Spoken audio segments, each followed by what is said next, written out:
Hey everyone, welcome to my mid-August, early September monthly opinions on the Sonic the Hedgehog comic book and franchise. And ironically, as I said in my review, my audio video review, which I read off my typed up a review of the issue. I believe I said in there at the beginning that I didn't get the issue in the mail. Well, physically, guess what? Just moments ago, I got the mail, and in the mail was said issue. Now, it says that I have 0 issues left. In other words, I have to renew my subscription. But if Archie Comics remembers right, they do owe me an additional 3 or 2. So we'll just have to wait and see what happens. I might just renew for the heck of it, just so, I'll be able to continue reading the issues, but have to see, have to wait and see. But hopefully they remember. If not, then, I'll just renew anyway and be done with it. The only thing that's going to be a bothersome is the fact that even though I'm going to renew, and I'll probably just get 1 issue here, I've got a feeling I'm going to have to do a change of address. Now, I could, honestly, folks, wait until I move, because me and my mom are going to be moving soon. We just don't know when. That's still in the process of becoming a reality. We just don't know where it's going to be here in Patterson, and so keep that in prayer. But anyway, talking about the comic book and the franchise itself, because that's what the monthly opinions are all about. I will say this, like I said in my review, I read off of my thing and added some other details. Or I read off my review, my typed review, and added some additional details to go with it. I will say that, the artwork that Dana Scully, and I know some people have had some issues with her and everything, and to me, Dana Scully has really upped her A game in a sense, because here you could definitely see vast improvements, and mostly you could definitely see it with the action kind of being more in your face, more like it's basically like I said in the review. You could feel it flowing forth, like you could feel it just like you're right there in a sense in the action. So I like that presentation there. I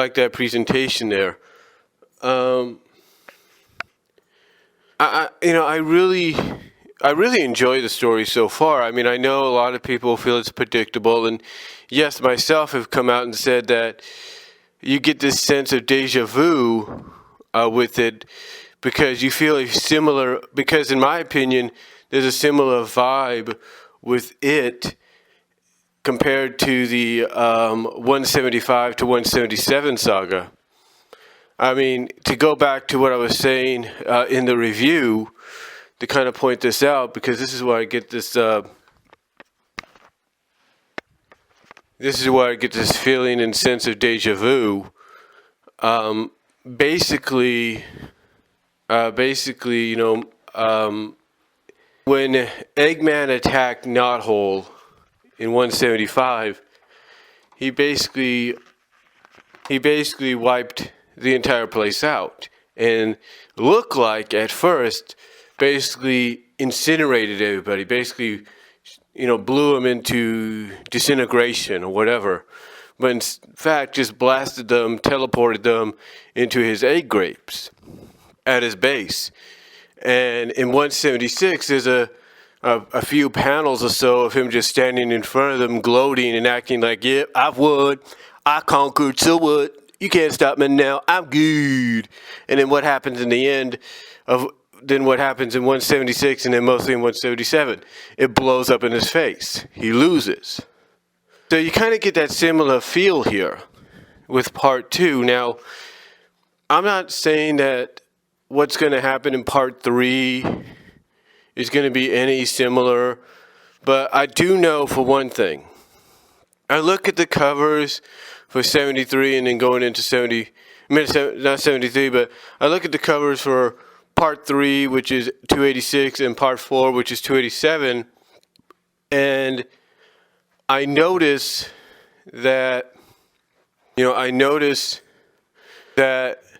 it looks like the dark Gaia energy, or dark Gaia itself, is forming into a bigger monster. Now, I don't know if it's forming, changing the Gaia temples into this monster. We don't know. I've never, like I said before, I think in my review, I've never really played Unleashed. And those of you that have, you pretty much probably have an idea of what we're heading towards. But like I said, I've never really played it. But my point is this. It seems like Eggman's plans are going to backfire in his face.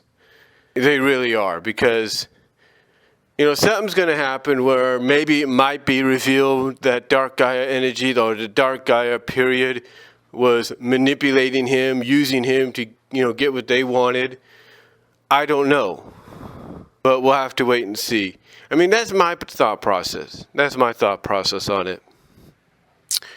But overall, I'm really looking forward to seeing what happens with part 3 and 4. Whether I'm reading the issue in this house that I'm in right now, or I'm reading it at my new home somewhere here in Patterson, I don't know. But I'm really looking forward to it. I do know, as far as I know, I got Sonic ScanF, and as well as Comicology to help me catch up to what's going on, just in case I can't physically get the issues or anything right off the bat. So yeah, really, again, like I said, really looking forward to what part 3 has in store.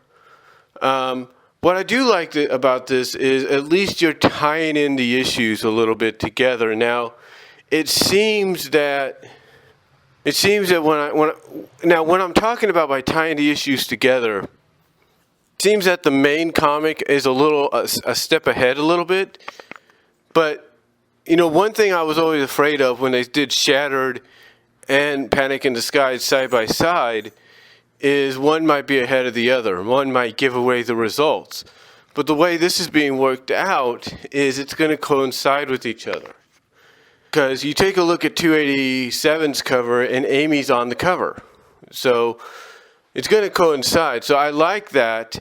And I like to kind of give you a taste, almost a sneak peek in a sense, in 285 of what to expect with part 3. So I like the fact that despite the delays and everything they went through this year, I like how Archie Comics is at least, doing the right thing and getting these two comic books to go side by side with each other and coincide with each other in a sense that, you don't have to worry about being spoiled by one or the other. Now, I know what you're thinking, though. You're thinking, well, we're probably going to get spoiled anyway with the first issue of the Chaotix Universe arc. And we might, but we'll just have to wait and see what happens there. But overall, just really looking forward to seeing what they do here. Now, one thing I'm pretty sure that concerns a lot of people is this Genesis of a Hero arc. How many parts is it? Is it another effect of a Genesis wave? What is it? And quite honestly, I think mainly it's one of those multi-part stories, whether it's 2 or 3 or 4 parts, whatever it is, that's just to tie into the anniversary of Sonic. That's what it is, okay? This has happened with Sonic X when it was in comic book form. This happened with Sonic the Hedgehog, with the Sonic Genesis arc, in a sense. They have interrupted. I mean, I'll give you a good example here. Sonic the Hedgehog, during the pre-reboot run, basically in the final 5 issues, or whatever you want to call it. Final 5 issues of the pre-reboot run in the Mecha Sally arc. I think it was on 242 or something like that. They interrupted the main story arc to tie in, to do an Olympics tie-in with Mario and Sonic at the Olympics, and the Olympics were already done. It'd be like now if they wanted to do that, and it'd be like, why are you interrupting Panic in the Sky? This makes no sense. There's no connection, and you only get maybe like 5 pages of Panic in the Sky. That, you know, that's basically what I think this Genesis of a Hero is. It's a flashback kind of story of how Sonic, Tails, and the Freedom Fighters, well, mostly Sonic became who he is, and along with Tails and the Freedom Fighters became who they are. But it's also a way to celebrate. Now, I don't know how they're going to tie it into this continuity. I don't know how they're going to tie it in. I don't know if it's going to be a celebration. They're going to flashback back to when they first met, compare it to, and basically like do a comparison of that, you know, like, yeah, what we just went through, you know, it's nothing compared. You know, it's like, yeah, what we just went through, it reminds me all of this back when we all first started, mostly back when Sonic first started. You know, I don't know if it's going to lead to that. I don't know if that's what how we're going to do the Genesis of a Hero. I don't know. I know a lot of people are thinking, well, it's kind of different. But again, it's to tie into the comic, into the continuity. You know, because you take a look at, you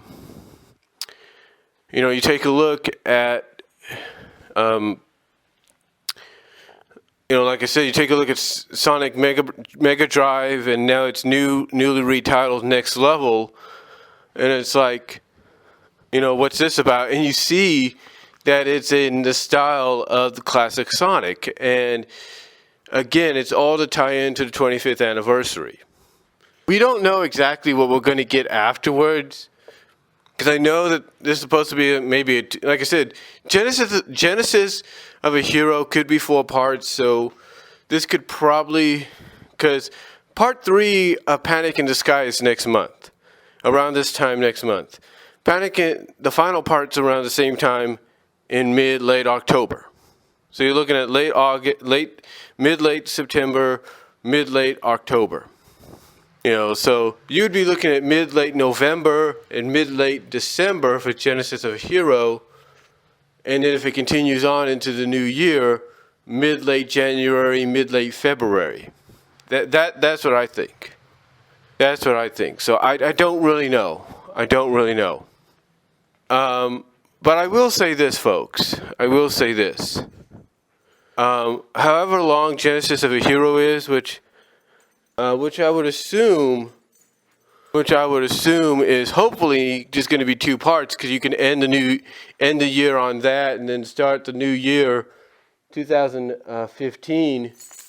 You can start that out fresh and, you know, go from there and see what they have in store. But again, we'll just have to wait and see, and like I said, kind of go from there, and, you know, just, you know, sit back and enjoy the ride, if you will. One thing, now, when it comes to the story arcs, though, one story arc I think that the main comic should look into is the Genesis portals, honestly. If you want to start off 2017 with a new, fresh, original story arc, I think you have to go with the Genesis portals. I really do. I mean, yeah, it sort of ties into Silver again and all that, but this is something that could be the next big thing. Like, okay, you got the world back together. You've saved the world. You got it pieced back together, but now this new phenomenon is happening. This new thing is taking place, and you're like, well, wait a minute. Why is it taking place? You know, you wonder, as in the character's predicament, you wonder, okay, we saved the world, we've pieced it back together, now what's going on here? What's this phenomenon? And then, yeah, Silver comes in, sort of becomes a central figure, and, you know, then you ask you, and then you look at that and you're like, well, you know, what's next? And again, I think the Genesis portals should be the next arc that they do, but hopefully, it won't be as long as the Shattered World Crisis, because I'll be honest with you folks. I'm not going to lie here to you. I've said this before, and I'll say it again. I think Shattered World Crisis was and is Ian Flynn's magnum opus. That's what it is. I mean, think about it this way. Ian Flynn wanted to continue the Mecha Sally arc to at least 250, maybe extend it up to 300, as far as we know. And he wanted that to be his magnum opus. That didn't happen, and it only went to about 247. That's all it did. Originally, I think he wanted to go as far as maybe 300, maybe 275, and have a decent 45, if not almost 50. 50 issues would have been 280. So he wanted to have it. I know he wanted to have it a decent length, a decent run, but it never happened, which is why the Shattered World Crisis is what it is now. Hopefully, whatever he comes up with next, whether it's based on the Genesis portals, after Genesis of a Hero, whether it's based off the Genesis portals, whether it's based off of, another game like Lost World, we don't know. But all I know is that if you really want to get people's attention and keep the critics away and maybe regain some of your lost fan base and readers, you need to start off with something more original and unpredictable. And to answer the question, is Archie Comics, is Ian Flynn, are they playing it safe? That's all debatable, but I would say not really. Because when you do, let's be honest, when you do fake outs in the comics, fake out deaths, then yeah, you're kind of teasing in the sense that you're considering it. You're thinking about it. But you won't go there, but you're making the fans and the people think about it and make them curious and wonder, like, okay, maybe they will go there. We don't know. Make them wonder, you make the readers and the fans kind of think and wonder if maybe you will eventually do that because you keep teasing fake out after fake out after fake out, and it kind of makes them curious about that. But will he cross that line? We don't know. I mean, I know that when he crossed it originally, again, like I said, I know when he crossed it originally, some fans got on him about what he did. They didn't like the direction he was going. He contemplated killing off Antoine in pre-reboot. Fans didn't like it. Got backlashed. Because I do recall he used to say something of having a dead is dead policy, but I think that is what came to bite him on the butt as far as comics were concerned, which is why, as some fans would look at it, he and Archie Comics have sort of backed off. It's like, yeah, we're considering it, but we really don't want to cross that line again.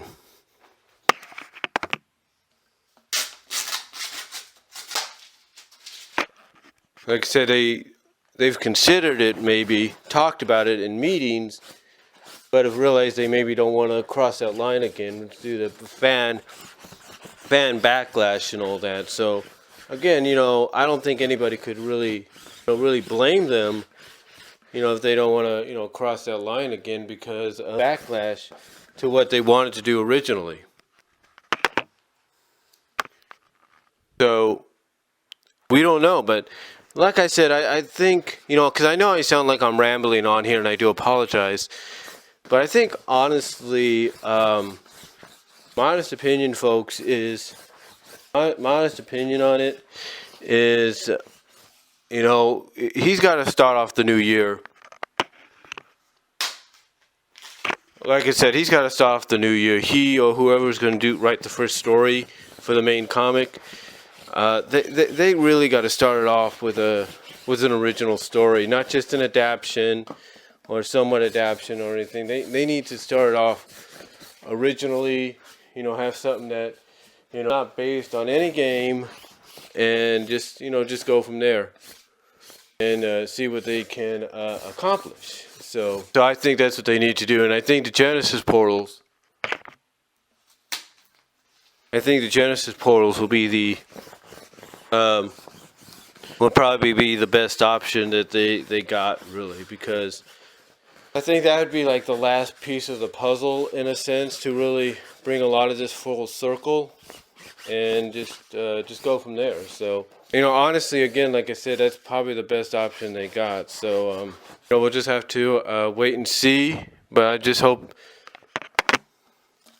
that, it's a good one. So that's all I'm going to really say about that.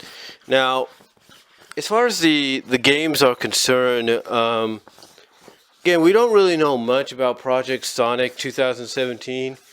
Although all we know, the one clue that's really cluing us in, if you will, I think the one clue that, again, like I said, I think the one clue that's really cluing us in a little bit is that it's going to be on the Nintendo NX.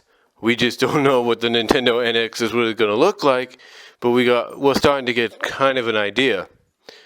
Now, the game itself looks like, just from that little trailer, it looks like it's going to be good.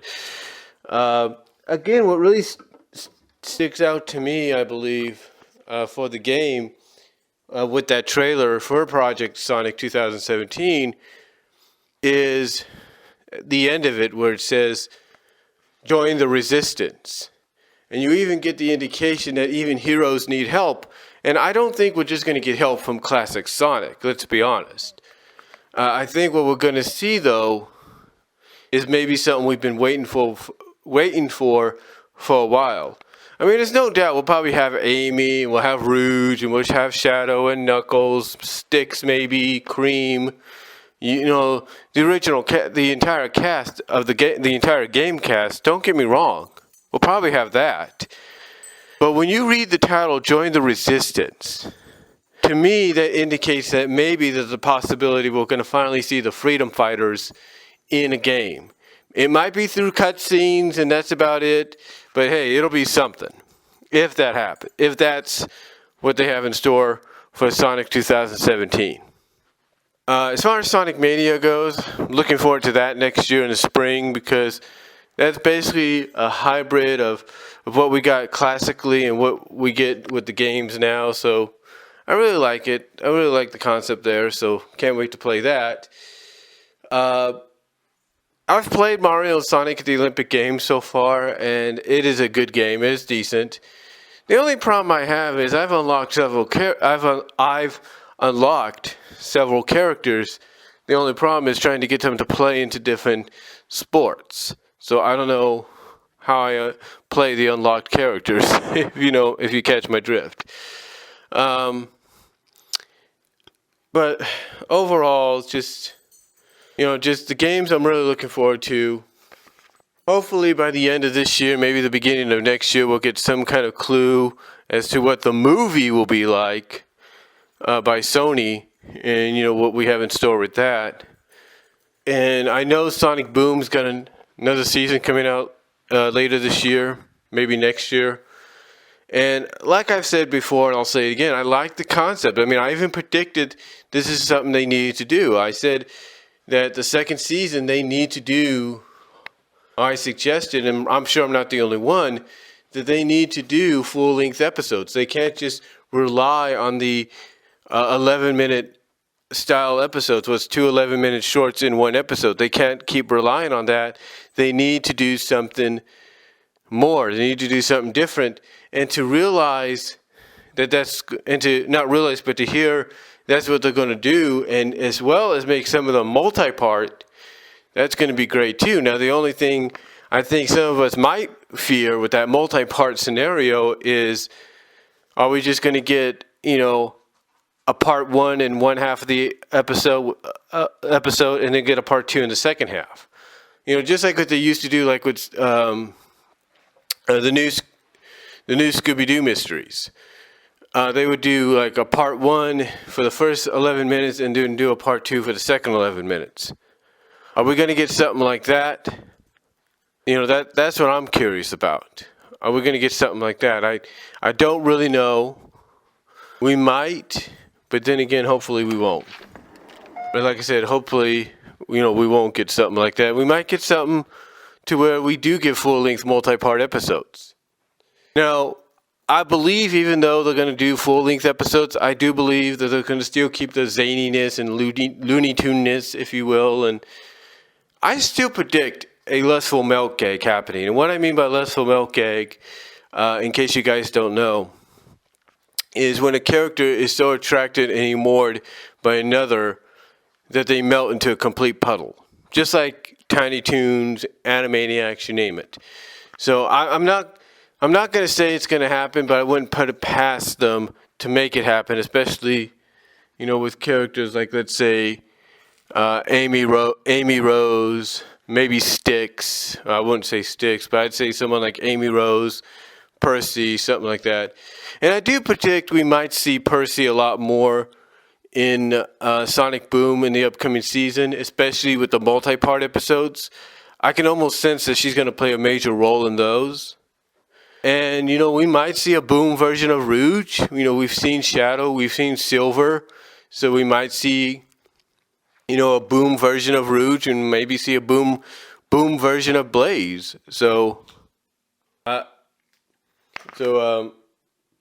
wouldn't put it past them that we see them in this upcoming season. But I think the one thing a lot of people are hoping that we see, but the one thing I'm sure a lot of people are hoping that we'll see, because with Ian Flynn and Evan Stanley coming on board, from what we understand, to write a few episodes, maybe we might see the Freedom Fighters make a cameo, make a guest appearance. Maybe there might be a multi-part story where they cross dimensions, and one of the dimensions they cross is the Archie Comics dimension, and we finally see Bunny and Rotor and Sally and Antron back on the television screen because of this multi-part event. We don't know. I mean, it would be great to have something like that happen to tie into the 25th anniversary of Sonic.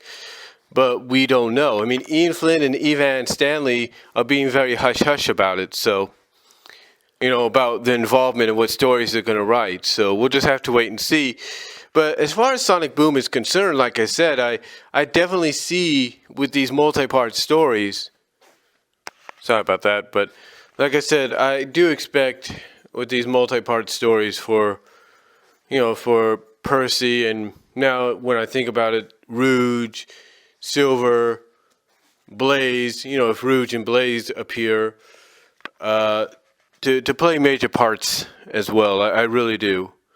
So, I mean, you can't do a multi-part story with just Sonic, Amy, Tails, and Knuckles without some additional characters to help them out. So, again, I would expect, like I said,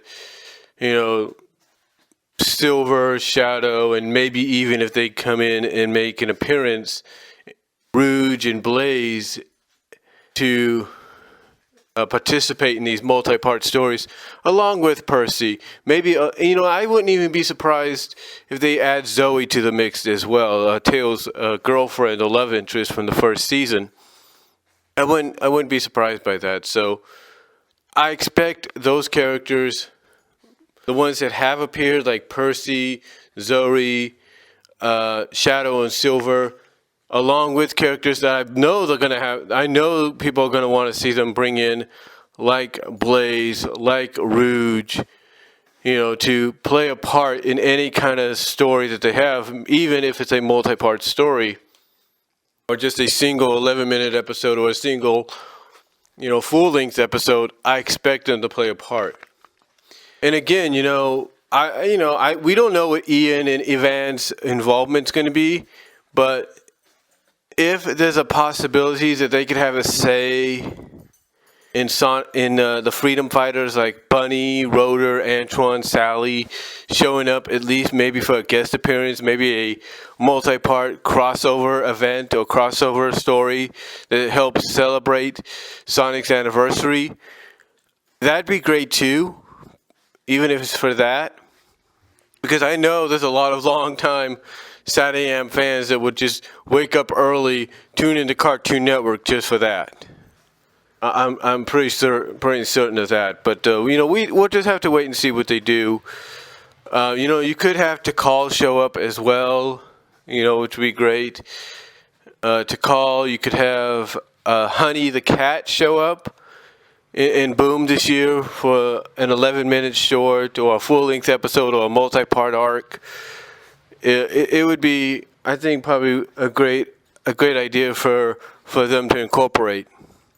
So that's all I'm really going to say on Sonic Boom Season 2 and what I believe we can expect. So that's all I'm going to say, folks. Let me know what you think down below. Sorry this went a little over a half hour. Take your time in listening. But that is my mid-August, early September monthly opinion.